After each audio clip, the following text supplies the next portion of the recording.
और इस वक्त की बड़ी खबर गाजियाबाद से सामने आ रही है, जहां आजाद समाज पार्टी ने युवाओं के मुद्दों को लेकर राष्ट्रपति के नाम ज्ञापन सौंपा है। आपको बता दें, पार्टी ने 21 मांगे रखते हुए नीट पेपर लीक, भर्ती प्रक्रिया में पारदर्शिता और शिक्षा व्यवस्था में सुधार की मांग की है। इसके साथ ही केंद्र शिक्षा मंत्री के इस्तीफे, परीक्षा शुल्क समाप्त करने, वार्षिक भर्ती कैलेंडर जारी करने और छात्र आंदोलन से जुड़े मामलों की निष्पक्ष जांच की मांग भी उठाई है। ज्ञापन जिलाधिकारी के माध्यम से राष्ट्रपति को भेजा गया है। देखिए हमारे सहयोगी दीपाली शर्मा की ये खास रिपोर्ट। हम गाजियाबाद डीएम कार्यालय के बाहर मौजूद हैं, जहां भीम आर्मी और आजाद समाज पार्टी के कुछ लोग यहां पर डीएम साहब को ज्ञापन सौंपने के लिए आए हैं। आइए बात करते हैं। क्या नाम है आपका? मेरा नाम नवीन जाटव है। मैं भीम आर्मी से जिला संगठन सचिव हूँ। तो आप किस चीज़ का ज्ञापन सौंपने आए हो? आपकी क्या मांगे हैं? देखिए, सबसे पहली मांग हमारी धर्मेंद्र प्रधान का इस्तीफा है। दूसरा, नीट पेपर में सुधार होना चाहिए। आप नीट पेपर हो या कोई भी एग्जाम हो, उसमें सुधार करना चाहिए ताकि वो आगे लीक ना हो। तीसरी बात कि हमें जो स्टूडेंट हमारे ख़त्म हुए हैं, जो भी इन्होंने अपना आत्महत्या करी है, जो भी कराई है, ये आत्महत्या नहीं है, ये कत्ल है, सरकार के द्वारा कत्ल है। क्योंकि नीट पेपर अगर लीक नहीं होता तो वो जो स्टूडेंट थे वो नहीं मरते। तो उनको 1-1 करोड़ रुपए का मुआवजा दिया जाए।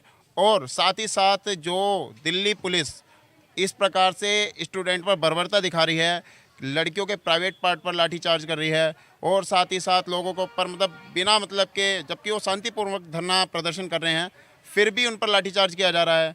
उन पर जो है क्या कहते हैं, आंसू वाले जो गोले हैं धुएं के, वो गिरे जा रहे हैं, पत्थरों से उनका वो किया जा रहा है। तो वो चीज़ जो है ना, एकदम निष्पक्ष जाँच होकर के एकदम बिल्कुल जांच करनी चाहिए उसकी। उसके बाद में उस पर निर्णय लेना चाहिए कि इसके साथ में क्या होना चाहिए। तीसरी बात, एक बात ये भी है कि उसमें आरएसएस के जो लोग हैं, जो बिना वर्दी के हैं, जो लोग कुछ चप्पलों में भी दिखाई पड़े हैं, बिना वर्दी के, बिना बैच के, बिना वर्दी के, बिना बैच के भी हैं, और बहुत से ऐसे हैं जिन पर ना तो वर्दी है लेकिन बैच नहीं है। लेकिन बहुत से ऐसे में जो चप्पलों में ही वहाँ पर लोग, उनके हाथ में लाठी देने का क्या मतलब है, उनसे लाठीचार्ज कराने का क्या मतलब है? वो आरएसएस के गुंडे हैं या फिर पुलिसकर्मी हैं? ये चीज़, इस चीज़ की निष्पक्ष जांच होनी चाहिए। क्या नाम है आपका? मेरा नाम दिलीप गौतम है, तहसील हिफाजत भीम आर्मी गाजियाबाद। मैं कहना चाहूँगा कि आज के जो लोग बच्चे हैं, उनको हम तन मन से मेहनत करके पढ़ाते हैं, और पढ़ाने के बाद जब वो बच्चे पढ़ाई में सक्सेस एग्ज़ाम देने के लिए जाते हैं और इस तरीके के जो देखने को मिल रहे हैं, तो हमारे तो यही मानना है, क्योंकि बिना शिक्षा के कोई भी कार्य करना उचित नहीं है।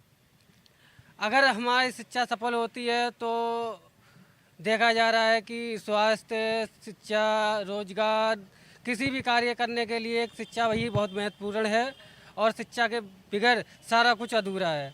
तो मैं यही मांग करता हूं कि धर्मेंद्र प्रधान जी अगर इस कार्य में असफल हैं तो उन्हें इस्तीफा दे देना चाहिए, क्योंकि बच्चों का भविष्य बहुत ज़्यादा ख़राब हो रहा है और वो आत्महत्या कर रहे हैं। तो ऐसा कदम दोबारा ना हो, तो उन्हें जल्द से जल्द इस्तीफा दे देना चाहिए।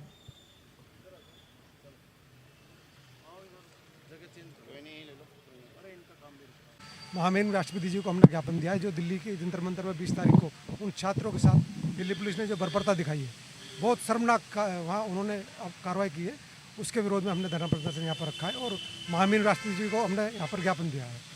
तो आप क्या चाहते हैं? हम चाहते हैं कि शिक्षा प्रणाली देश की अच्छी हो, और जो धर्मेंद्र प्रधान शिक्षा मंत्री हैं, क्योंकि उनके कार्यकाल में इस तरह की पेपर लीक की समस्या बहुत ज़्यादा हुई है, हम चाहते हैं वो इस्तीफा दें, और जब तक छात्रों को न्याय नहीं मिलेगा हम ये आंदोलन जारी रखेंगे। तो जो छात्रों ने आत्महत्या की है, उनके बारे में क्या कहना चाहिए? देखिए, वो देश के बेटे थे, देश का भविष्य थे। इस चीज़ को देश के प्रधानमंत्री को सोचना चाहिए। ये जिम्मेदारी उनकी बनती है, जिम्मेदारी उनकी बनती है, काम हम लोग कर रहे हैं, ये सरकार का काम होता है, लेकिन लड़ाई हम लोग लड़ रहे हैं। तो बड़े अफसोस की बात है, बड़ी शर्मनाक बात है कि भाई देश के प्रधानमंत्री खामोश है और देश की आम जनता परेशान है। ठीक है, क्या नाम है आपका? रवि। किस लिए आए हैं आप?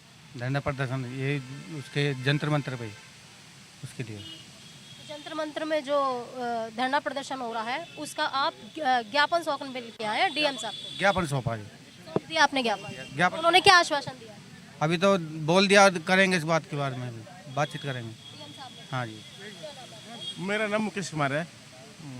आप किस उस धरना प्रदर्शन में किस कारण को लेके आए हैं? किस कारण से? हमने महामहिम राष्ट्रपति महोदय को ज्ञापन दिया है, जो बच्चों पे लाठीचार्ज हुआ है, जो बच्चों की हत्या हुई है, उसके विरोध में हमने आज महामहिम डीएम के द्वारा महामहिम को ज्ञापन दिया है। देखिए कुछ और भी लोग हैं हमारे साथ जो बात करेंगे हम उनके साथ। जी बताइए, नाम क्या है? जी, मेरा नाम राहुल वाल्मीकि है, आज़ाद समाज पार्टी से कार्य करता हूँ। जी, तो आप क्या मतलब क्या ज्ञापन सौंपने के लिए आए और इन्होंने डीएम साहब ने क्या आश्वासन दिया? देखिए हमारे ज्ञापन के अंदर वो ये जो छात्रों की मांग है, धर्मेंद्र प्रधान का इस्तीफा हो और जो छात्रों को न्याय मिले। लेकिन इसके अंदर अगर हम इसको देखें, इतना जो बवाल पूरा देश के अंदर जो मच चुका है, कहीं ना कहीं हमारी भारतीय जनता पार्टी के लोग जिस देश को बर्बाद करना चाहते हैं। किसान आंदोलन हुआ, 1 साल तक बैठे, लास्ट में जाकर उनकी बातों को माना। एनआरसी लगाई, 1-1.5 साल तक वे बैठ रहे, उनकी बात को माना। अब यहाँ पे हमारे स्टूडेंट बैठे हुए हैं, क्या इनको भी 1 साल बिठाने के बाद में इनकी बातों को मानेंगे? अगर बातें माननी है तो अभी मान लो भाई। इतना रात में अभी मोदी जी ने कहा कि जी हम इन पर चर्चा करेंगे। इस बात को अगर 1 महीने पहले अगर चर्चा करते तो शायद इतने बच्चे ना मरते और ना ही इतने पुलिस वालों का नुकसान होता है। कितने लोग मरे बताओ, कितने स्टूडेंटों पर लाठीचार्ज हुई है, पुलिस वालों को भी चोट लगी है, काफ़ी और लोगों को भी चोट लगी है। सरकारी संपत्ति का जो नुकसान हुआ है उसको 1 महीने बाद अब मोदी जी कह रहे हैं कि हम इस पर चर्चा करेंगे। इस पर चर्चा पहले भी हो सकती थी, लेकिन कहीं ना कहीं मोदी जी चाहते देश के अंदर आग लगे, देश बर्बाद हो, जाति और धर्म के नाम पर रोज लोग पिटें। आज हमने डीएम साहब को ज्ञापन दिया है। डीएम साहब ने हमें आश्वासन दिया कि हम ऊपर तक आपकी बातों को पहुंचाएंगे। जो हमारे राष्ट्रपति मुर्मू हैं उनके नाम पर हमने ज्ञापन दिया है कि छात्रों पर जो लाठीचार्ज हुआ उसका हिसाब हो। तो जो लोग वहाँ पे बिना वर्दी के दिखाई दिए हैं जंतर मंतर के धरने प्रदर्शन में, बिना बैच के दिखाई दिए हैं और वो भी लाठी लेकर स्टूडेंटों पे लाठी मार रहे हैं, तो उनके बारे में आप क्या कहना चाहेंगे? देखिए बहन जी, ये तो आरआरएस के और भाजपा के गुंडे थे सारे, जो कि खुद लाइव खड़े होकर वीडियो बना कर डाल रहे हैं कि पुलिस वालों तुम लठ बजाओ, हम तुम्हारे साथ हैं। ये किस तरीके के नारे हैं? क्या वे लोग ये चाहते हैं कि जो स्टूडेंट धरने पर बैठे हैं उनको मार पीट कर उनको भगा दिया जाए, या उन बच्चों का मर्डर हो जाए, या सरकार उनकी हत्या कराना चाहती है?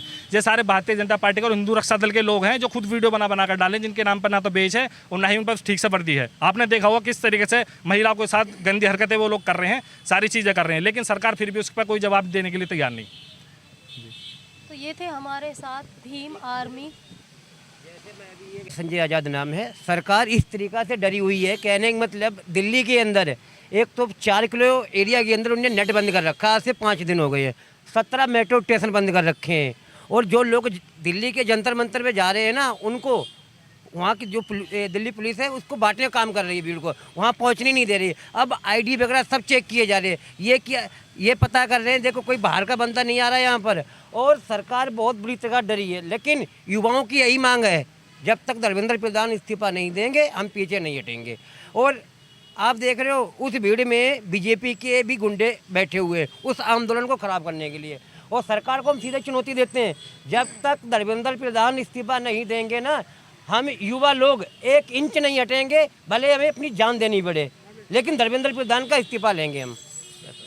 देखिए ये थे हमारे साथ भीम आर्मी के कुछ लोग, आज़ाद समाज पार्टी के लोग थे, जिन्होंने हमें विस्तार से बताया कि उनकी मांग क्या है। गाजियाबाद से पब्लिक एशिया न्यूज़ चैनल के लिए दीपाली स्वामी की रिपोर्ट।